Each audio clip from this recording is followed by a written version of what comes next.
उठी ना बलम जी जल्दी करी ना तैयारिया, सभे लोग घाटे जाता होई गइल भोर हरिया।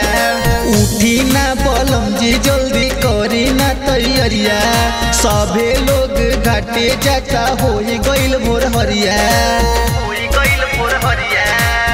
लेली ना माथे दौरिया पियरिया पेन्ही घाटे चली हो, बीतल जाता यार भक्त बेरिया पियरिया पेन्ही घाटे चली हो।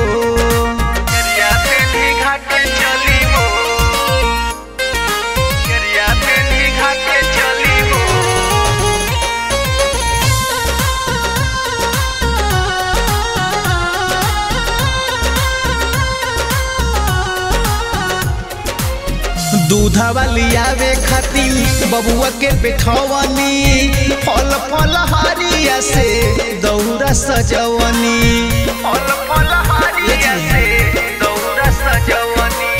दूधा वाली आवे खातिर बबुआ के बैठवनी, फल फल हारिया से दौरा सजवनी। चारों ओर गुजे जय करिया पियरिया पेन्ही घाटे चली हो, बीतल जाता यार भक्त बेरिया पियरिया पेन्ही घाटे चली हो।